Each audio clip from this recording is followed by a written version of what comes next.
Samsung Galaxy A56 menurut gue sekarang harganya udah lebih murah, yang pastinya bakal lebih murah dari A57 di 4 jutaan aja. Ini menjadi HP all-rounder di 4 jutaan yang menurut gue masih oke banget. Sebagus apakah di 2026? Yuk kita langsung aja bahas.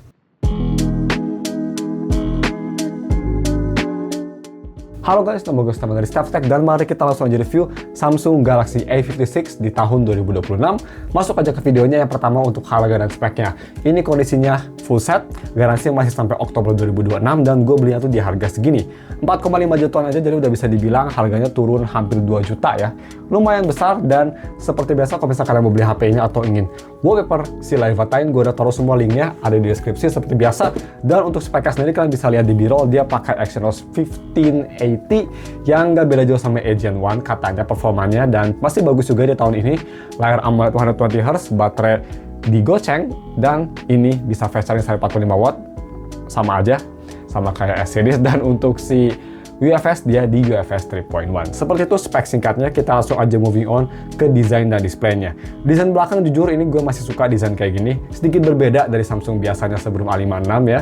A57 juga gue nggak tahu, ini gue record sebelum A57 rilis, tapi gue rasa desainnya nggak bakal beda jauh ya. Tapi untuk desain belakang sih oke, gue suka warna olive-nya, no problem. Glass back-nya juga kerasa premium, sama juga dengan si metal sampingnya. Sedangkan untuk desain depan, walaupun dia udah pakai dot display, ini agak kerasa tua karena bezelnya memang lumayan tebal. Nggak cuma tebal, tapi nggak simetris juga. Itu sih ada kelemahan dari HP Samsung itu, dia bener-bener nggak peduli masalah bezel ya. Kalau HP Cina kan sekarang HP 2 jutaan aja bezelnya udah tipis banget. Kalau ini will give a fuck kata Samsung. Jadi ya sayangnya agak kelihatan kuno untuk masalah bezel, tapi sih kalau gue nggak terlalu masalah lah. Itu untuk opini gue. Sedangkan bagaimana untuk si kualitas displaynya sendiri kalau bisa dipakai buat nonton film, ini juga bagus banget. Jangan lupa fibernya tuh kalian vividnya di all the way ke kanan, si itunya jangan lupa slidernya. Dan kalau di all the way ke kanan ini bagus banget untuk gambarnya. Vibrant khas Samsung, view angle oke, bisa terang juga dan jernih banget. Sama juga dengan visibilitas di bawah sinar matahari, bisa kita lihat itu kondisinya cukup cerah walaupun gak ada matahari di IKEA. Masih kelihatan dengan jelas. Gue expect sih kalau misal mataharinya sangat terik, itu bisa sedikit gelap, tapi overall masih bisa dipakai di bawah sinar matahari tanpa ada masalah. Sedangkan untuk haptik, ini juga cukup bagus haptiknya sebenarnya, premium tapi kurang keras, itu aja. Yaitu kelemahan HP 4-6 jutaan ya, mau itu HP Cina atau HP Korea, HP Jepang, biasanya dia haptiknya agak lemah walaupun kualitasnya bagus, itu aja sih. Moving on ke biometrik, dia pakai optical fingerprint, kecepatannya bukannya paling cepat, tapi at least dia akurat. Itu sih yang penting. Cuma ya, semoga kedepannya bisa ultrasonic ya di A57 atau A58. Gue nggak tahu A57 pakai apa karena belum rilis pas video ini buat. Tapi kalau bisa pakai ultrasonic, that would have been amazing. Karena HP sekarang pun ya udah mulai pada pakai ultrasonic untuk HP mid-range. Itu sih, kalau bisa, that's great. Moving on ke audio quality. Nah, audio quality kita bahas pertama via 3.5mm to USB Type-C converter, karena yang pasti di sini nggak ada headphone jack ya. Dan gue pakai headphone yang lumayan besar, yaitu HiFiMan Edition XV, tapi nggak butuh power besar juga. Gue colok ke sini, dan pertama untuk amplifier cukup oke di volume sekitar 75%, udah cukup keras, so that's good. Untuk suara, gue bisa bilang nggak seluas atau se-rich di PC, tapi overall masih enjoyable, nggak kerasa tipis, cukup tebal malah suaranya. Overall enak lah. Kalau misalnya kalian colokin headphone yang lumayan high grade juga, ini masih oke. Tapi gue tetap rekomen kalian mending pakai deck yang kecil biar lebih full suaranya, itu aja. Ya untuk lebih detailnya, untuk speaker sendiri kalian bisa lihat, tapi in summary speakernya juga menurut gue ini kualitasnya oke ya, bassnya dapet, vokalnya oke juga, pakai Dolby Atmos nyala, jadi nonton semua konten kerasa enak didengar. Cuma sedikit kelemahannya dia kurang detail aja, jadi beberapa tuh kayak kurang rich. Kalau banyak instrumen dia kerasa kurang rich, itu aja sih untuk masalah speakernya. Tapi untuk lebih detailnya ini dia speaker testnya, kalian bisa dengerin sendiri, check it out. Sedangkan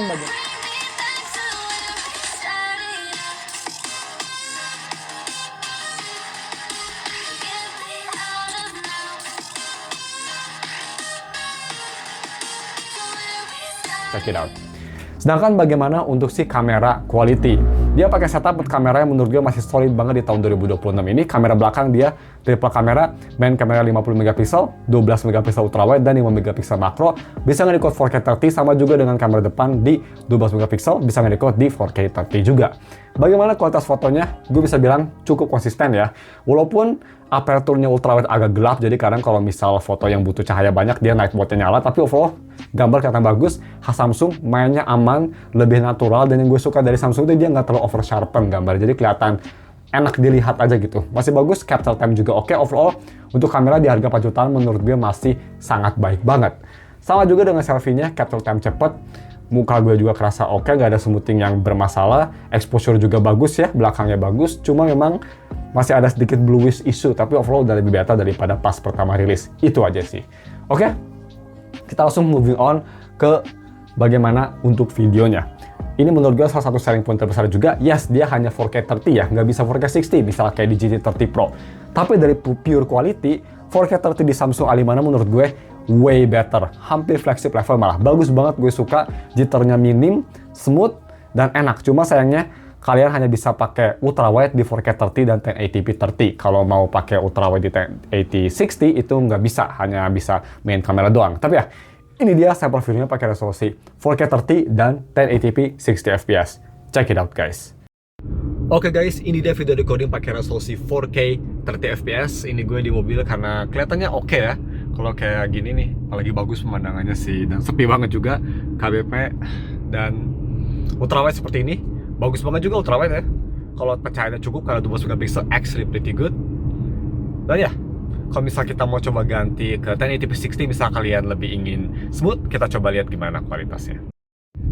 Nah, ini dia 1080p 60 fps. Sedikit kelemahan dari 1080p 60 fps, ini kita nggak bisa ganti ke ultrawide. Jadi ultrawide hanya bisa 30 fps aja ya. Tapi yang pastinya lebih smooth.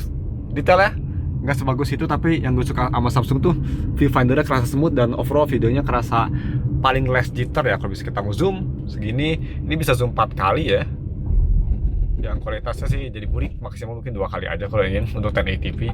Tapi ya, overall seperti ini. Dan kita langsung aja moving on ke gaming performance. Untuk stabilisasi juga kalau Samsung sih pretty good, dan mikrofon kalian bisa dengar sendiri ya. Nice. Kita langsung moving on ke gaming performance yang menurut gue ya bukan yang terbaik, tapi ya lihat sendiri deh. Terus bagaimana kira-kira untuk gaming performance? Pakai Exynos 1580 apakah oke buat main game kayak Wuthering Waves atau Enfield? Again, gue udah tes game tersebut. Kemarin kalian bisa cek aja ya, ada di Start Test Wibu Game, kalian bisa cek di deskripsi video ini buat visit channel tersebut. Sekarang kita tes Arknights Enfield aja. Gue main di very low setting, kecuali dari renderingnya di medium biar nggak burik amat. Dan FPS gue bisa bilang, walaupun awal-awal ada stutter, tapi setelah itu dia langsung ke setrika, aman, mulus, dan FPS kira-kira gue dapat sekitar 30-40-an. Itu masih enak banget buat di Enfield. Combat, dodging, masih kerasa responsif ya. Yang pastinya itu berkat Enfieldnya juga ya. Dia optimisasinya juga bagus banget. Tapi di HP ini masih oke, dan maksimum temperatur kalau main Enfield itu di 46 Celcius. Kalau main WUA malah di 44 Celcius. Jadi nggak tahu kenapa di WUA dia nggak terlalu nge-push dibanding di Enfield. Aneh banget. Tapi ya, di Enfield 46 Celcius, dan gue tetap rekomen kalau misal kalian main agak lama, misal lebih dari 20 menit, mendingan pakai cooler aja biar nge-save baterainya. Performance-nya nggak bakal turun gue rasa pas gue tes, tapi untuk keamanan aja lah ya, itu rekomendasi gue. Sedangkan untuk main game rhythm, bisa kalian mau main game kayak Project Sekali gitu, di HP ini nggak ada masalah pakai Dolby Atmos nyala sekalipun. Smooth, nggak ada masalah, enak, responsif, dan untuk para jempol player mungkin layarnya agak sedikit besar, tapi karena jempol gue agak besar juga, jadi sih gue nggak ada masalah sama sekali. Sedangkan bagaimana untuk UI experience? Nah, UI dia pakai One UI 8 ya, udah paling baru Android 16, dan untuk software support jadi masih ada sisa 5 tahun. Jadi masih lama banget sampai 2031 ya. No problem. Gimana One UI 8? Apakah ada performance degradasi? Gak ada sama sekali. Malah menurut gue performance uplift. Animasi kerasa lebih cepat, lebih smooth, dan day-to-day usage memang nggak secepat kayak flagship S series gitu ya, tapi udah cukup cepat. Dan kalau misal kalian pakai sih nggak bakal ngeluh sampai kayak, aduh ini HP kerasa lambat dibanding flagship. Gue nggak pernah ngerasa kayak gitu. Enak, kenceng, snappy, multitasking, semua kerasa bagus. Cuma ya, memang kadang kalau gue ganti aplikasi cepat dia sedikit stuttery, tapi itu sih menurut gue lebih ke One UI-nya daripada ke chipsetnya. Itu aja sih. Dan untuk si masalah battery life-nya sendiri, ini baterainya 5000 mAh baterai, dan memang 5000 mAh baterai di Samsung cukup bagus. Masih bisa bertahan 1-1,5 hari.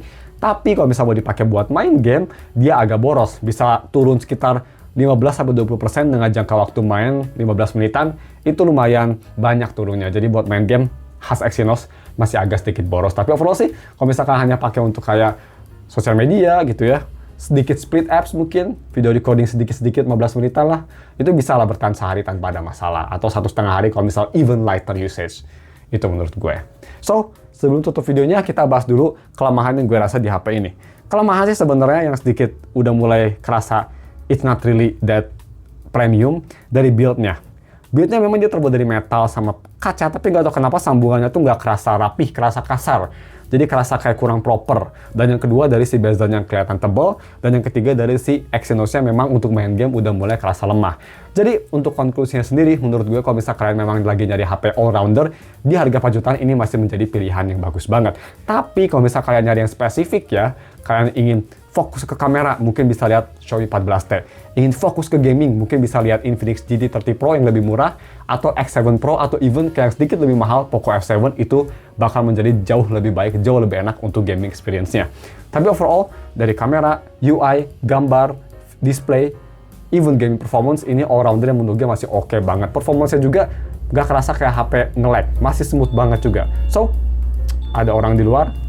That's it videonya. Kita tutup aja. Bagaimana menurut kalian? Menurut gue sih ini HP masih oke banget. Dan kalau misalnya kalian punya HP ini, mungkin bisa tulis experience kalian di komen bawah.